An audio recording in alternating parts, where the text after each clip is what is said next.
Martinique, départ de la 7e étape de la 43e édition du Tour cycliste international de Martinique du COS Rivière Pilote.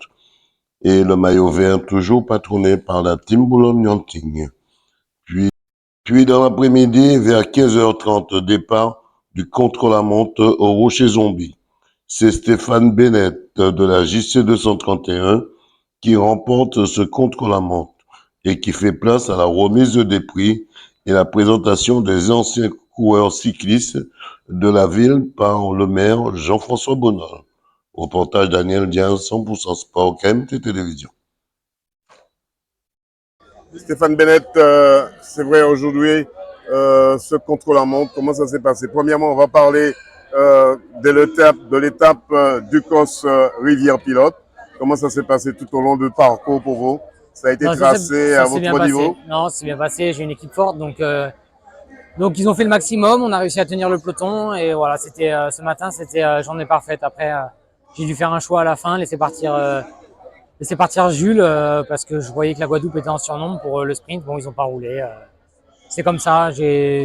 Faut que je fasse des choix par rapport au mouvement de course. J'en ai fait un et bon, ce soir c'est une bonne journée parce que je gagne l'étape, donc c'est top.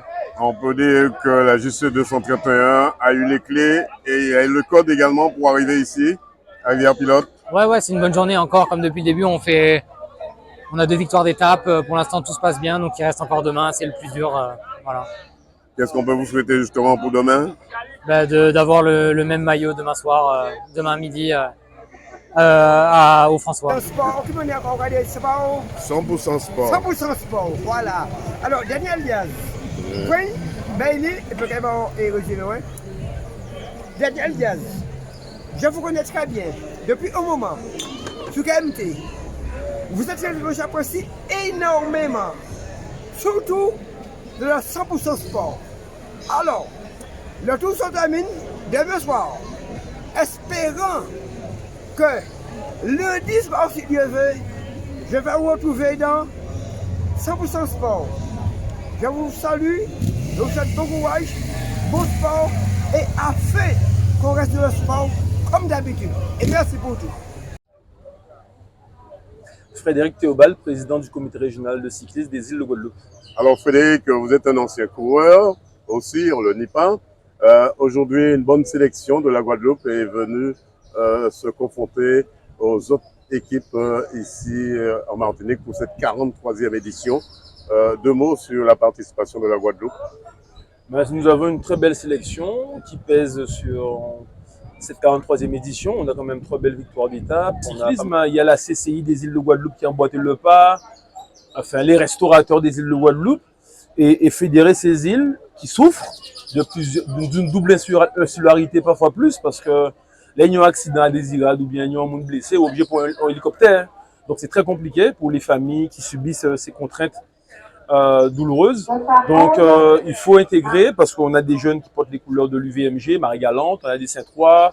Donc il faut que la Guadeloupe soit reconnue par ces îles et ce qui fait notre force aujourd'hui et puis les cultures suivent les informations et je trouve que vous faites du bon travail comme j'ai dit d'ailleurs à une autre radio et là c'est plus la télé que c'est bien, on trouve quand même du monde et je suppose que c'est pas facile, il faut trouver des partenaires pour vous aider à vivre et faire vivre aussi les formations et ça c'est très important et j'espère que vous avez le soutien des différentes collectivités pour montrer qu'il n'y a pas que les gros parce qu'il faut aussi permettre à l'ensemble des médias de faire vivre le sport pour que tout le monde, surtout les investisseurs qui m'écoutent, il faut quand même soutenir KMT pour l'accompagner, il est bénévole parce qu'il fait un travail remarquable et puis c'est un connaisseur et ça c'est important quand même pour soutenir aussi les médias qui veulent grandir ou résister pour que l'ensemble de la population puisse être informée. Il y a le sport aujourd'hui mais il y a aussi des gens qui sont en galère donc c'est pour ça que je suis plutôt réservé mais en tout cas le Tour de la Martinique permet de faire rayonner l'île, permettre à l'économie aussi de tourner et que les gens puissent se retrouver en attendant la caravane, en attendant le tour. Une bonne semaine, que ce soit au niveau de la mer ou sur terre, parce que c'est une tradition et il faut continuer à pérenniser cela. On était tous un peu inquiets, mais au final, il y a eu des solutions qui ont été trouvées.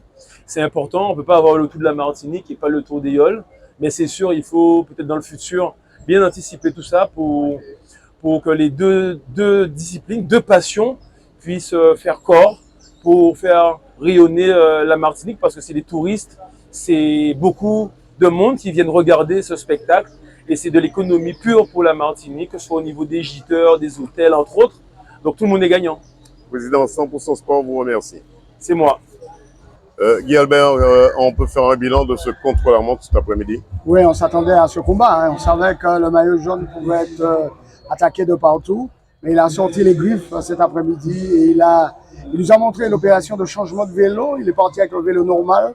Puis après, sur le plat, il a pris son vélo de contre-la-montre. Quel phénomène il était. Il avait au moins une trentaine de secondes à rattraper. Il les a gommés.